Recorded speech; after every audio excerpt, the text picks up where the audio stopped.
back to another episode of The Legend of Zelda Breath of the Wild. Almost said Tears of the Kingdom. But anyway, last time we had actually done a few of the woodland shrines and did a few others that I potentially had forgotten.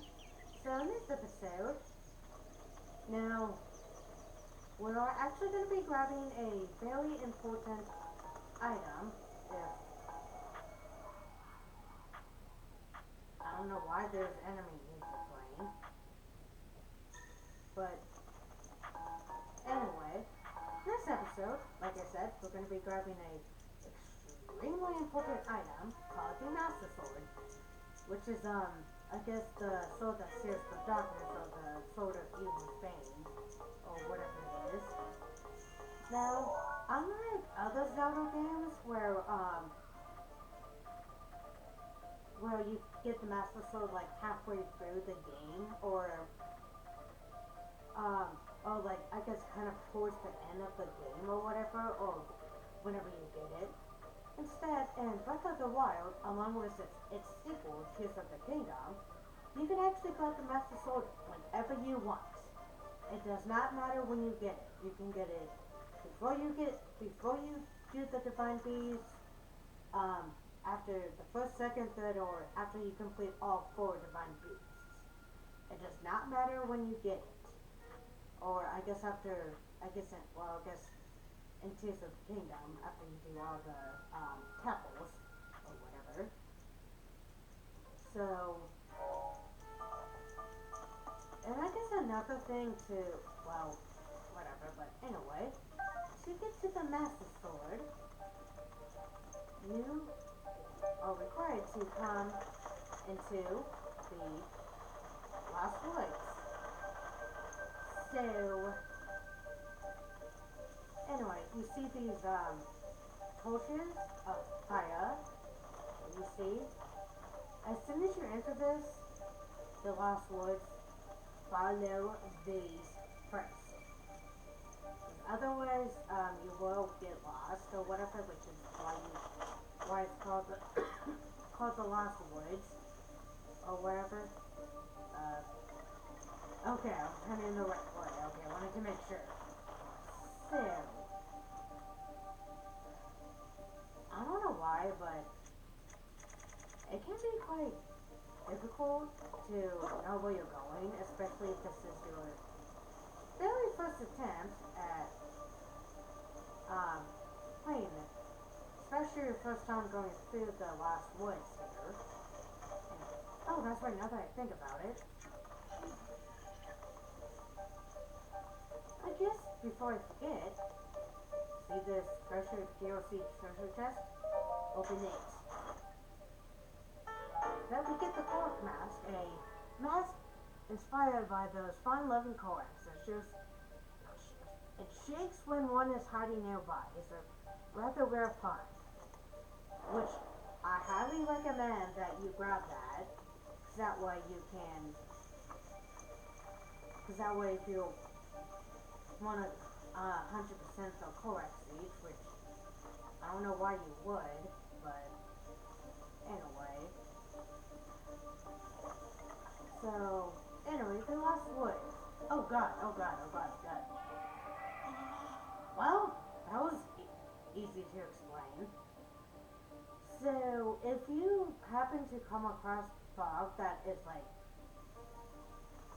well, from what you just saw, if the fog ends up covering your whole view or whatever like that, and hear like these Korok slaps or whatever, you'll actually end up getting spawned back to the last spot.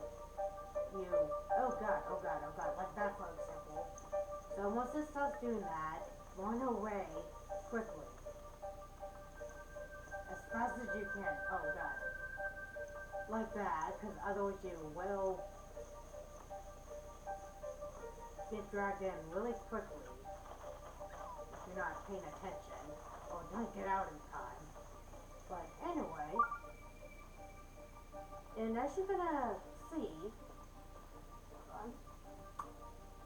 that the shrine sensor actually started going off. So as soon as it goes off, head towards that, and then as soon as you do, look for this. It's that's a trick I always tend to do whenever I am coming through here. And once you do, the rest of it's going to be easy because it will actually indicate that you will actually be going to a very certain point here, which is a thing. Hog Forest. I'm gonna get my camera out here for a sec and come here. Ooh, what a pretty sword. Which, you're gonna tell? Guys, this is the Master Sword. If you can take a pretty good looking sword, and a picture of it. Anyway, let's try to pull it out. Link, you are our final hope. The fate of Hyrule rests with you.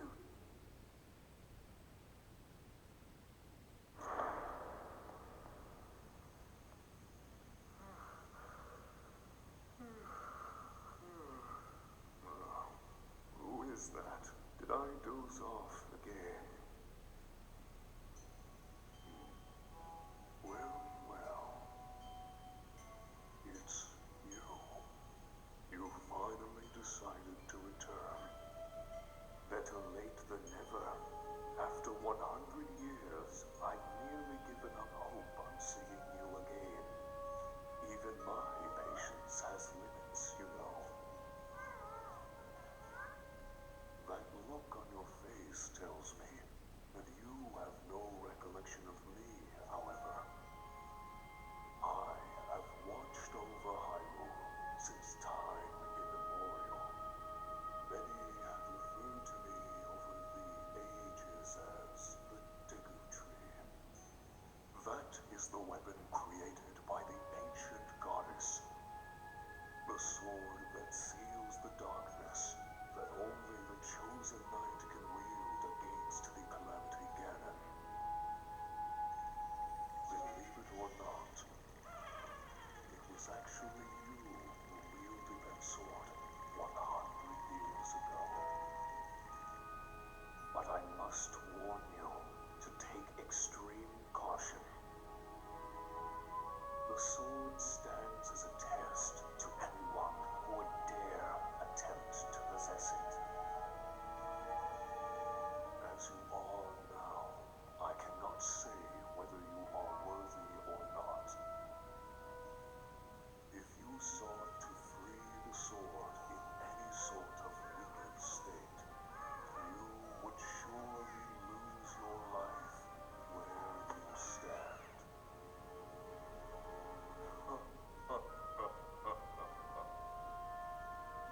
Best of luck, young one.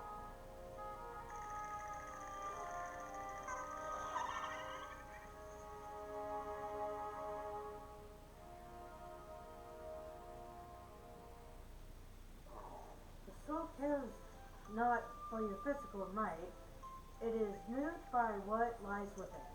It cuts through bravado and superficial enhancements. Only true strength can draw it from its resting place. The only way to know if you have what it takes is try. And with that, we get a main class of the Hero Sword. Now, I am actually gonna save because I'll show you why.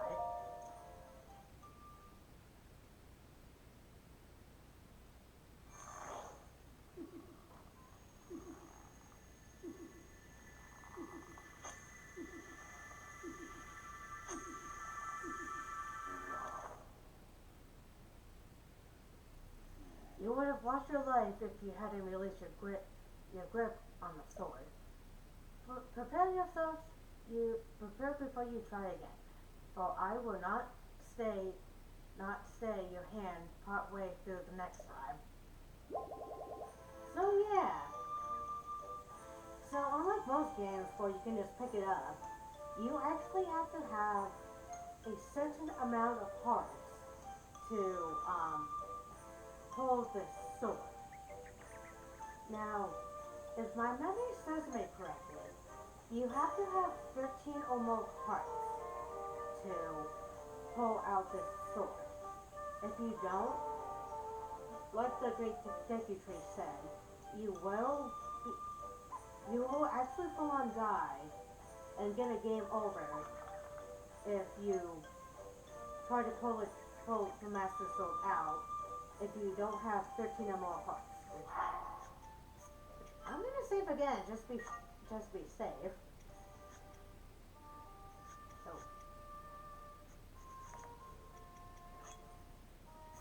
oh, try to get your into that. Which, yeah, including if you have extra hearts, those will not count. Which I'll demonstrate now. So, try to pull it out. I always sometimes love doing this for some reason, which I'm gonna demonstrate now.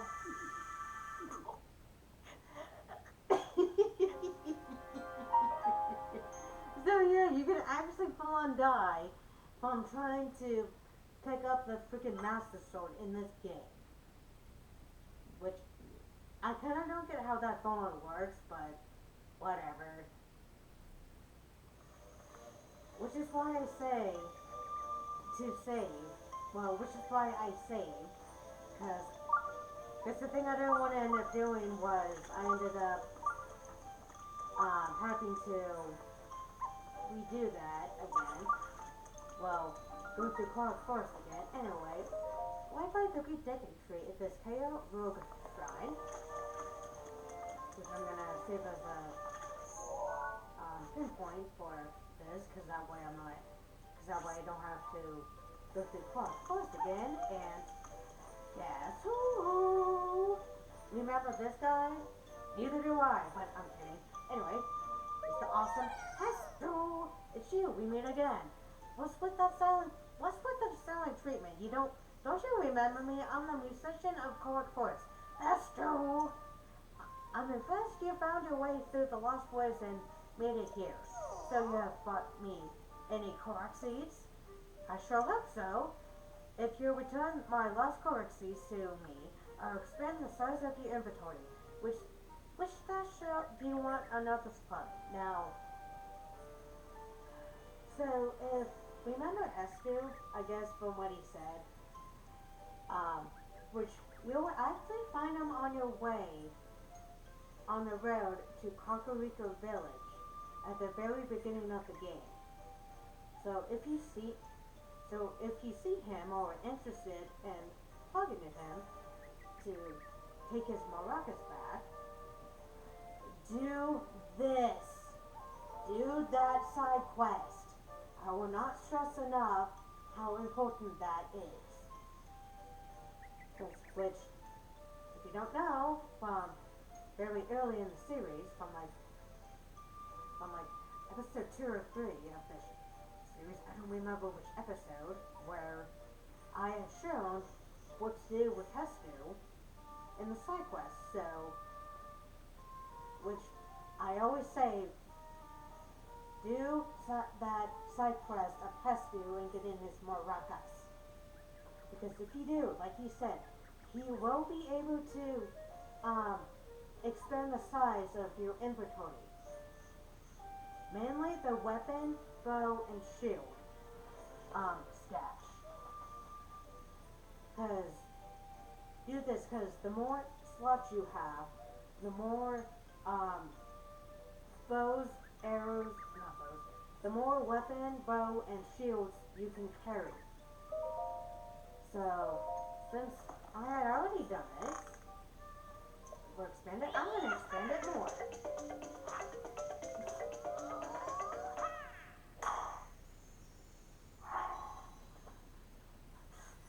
love the dance that Hester has. Anyway, so if you're gonna tell the first time I did it, expanded it, he asked for 5, and now for this he asks for 8. So, like I said, the last time that we saw Hestu, what was it? I forget what I was going to say now, but anyway. Oh, okay, so the more inventory that you ask him to do, the more Korok seeds he will ask for. So make sure you have a good amount of Korok seeds to be able to expand each one. So and this one he asked for 17, and this he asked for, wow, I'm 1 off. So for this one he asked for 25, which I'm literally 1 short. But anyway, so I'm gonna expand my bow stash here. So, and believe it or not, you can actually, well, I'll just say there is a limit that you can do for each slot. For the weaponry, well, mainly the swords, I believe it is, you can get up to 40 slots for this, and for the bows, I believe, I don't remember the exact amount. I'm 1 short too. Might as well do the shield.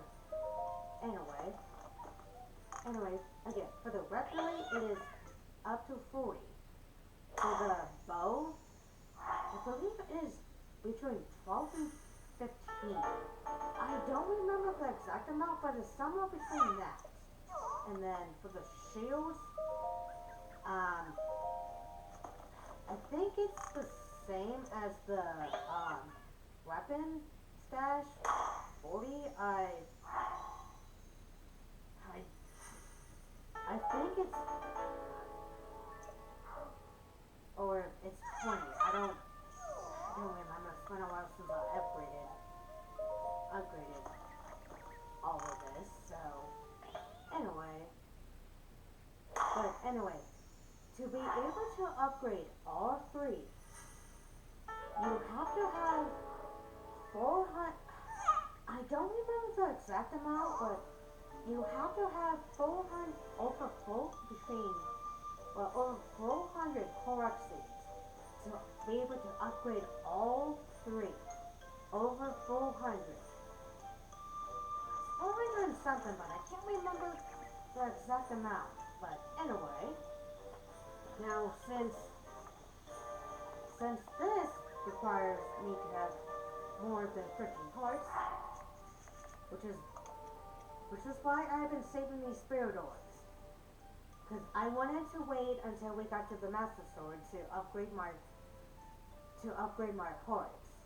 So anyway, I shall be back. What a very interesting sword. Anyway, I guess after gaining like 10 hearts or whatever, time to officially pull this sword out. Again, if you're gonna, when you do this, make sure you have all 15 or more hearts to do this.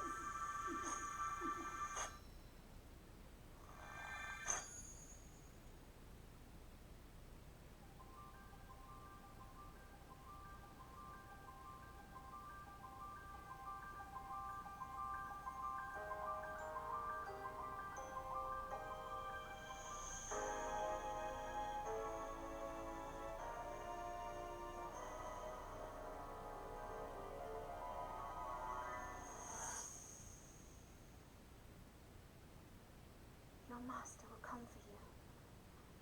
Until then, you shall rest safely here.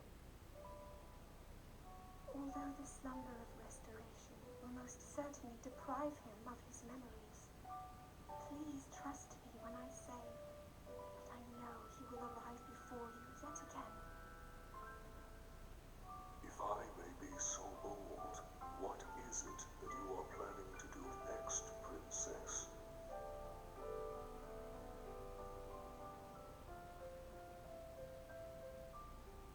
The Master Sword. I heard it speak to me. It seems that my role is unfinished. There is still something I must do. I sense there is great strength in your dedication. Great Deku I ask of you, when he returns, can you please relay this message? Tell him I... Now then, words intended for him would sound much better in the tones of your voice, don't you think?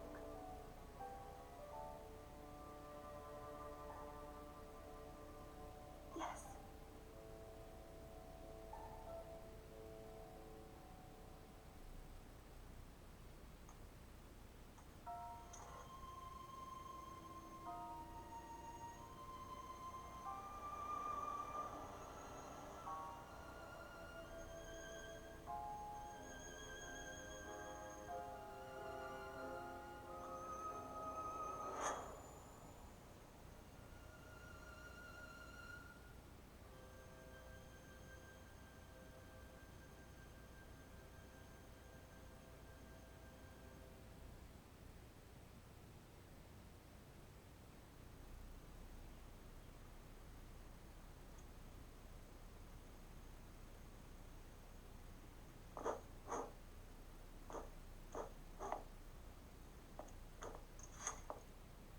What you just saw happened where you stand 100 years ago.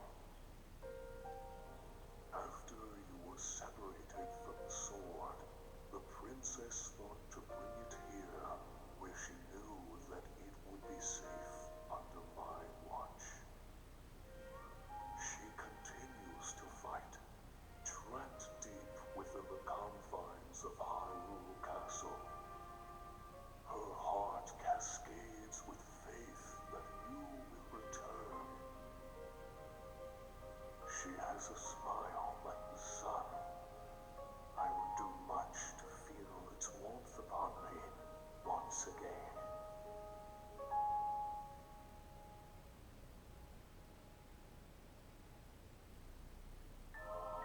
And with that, we get the Master Sword. The blade has a name. It is the Master Sword. Which, I don't know why a sword would have a name, but whatever.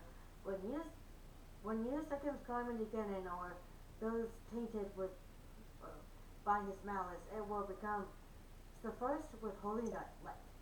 At such times, the true power of the sword will manifest. But be warned, do not rely too much on its power. If you wield it without need, the power will be exhausted and it will no longer be of use to you. Should this happen, you must wait for the sword to recover. It will be rather light on the sword alone to defeat Ganon. I suggest you free the divine beast before facing him. And with that, we get the Hero Sword, aka the Master Sword. Anyway, I am actually gonna end it here, so I know what I'm doing, so next time on The Legend of Zelda Breath of the Wild, we are actually gonna be doing a few things here in Forest, so see you guys then.